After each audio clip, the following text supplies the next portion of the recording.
Opo, of course, kinakalungkot po ang mga nangyari. Lalo po't may mga buhay po na nawala.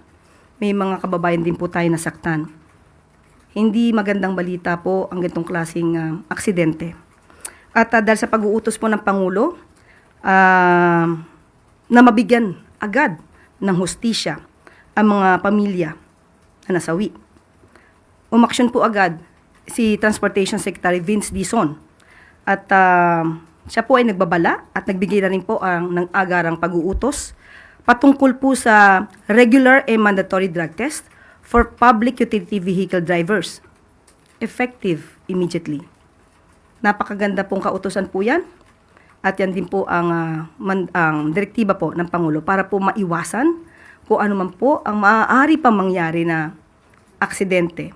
At dapat po ang mga motorista at ang mga commuters din po natin ay mag-ingat po sa pang-araw-araw nilang pamamasada at pagsakay sa ating mga PUVs.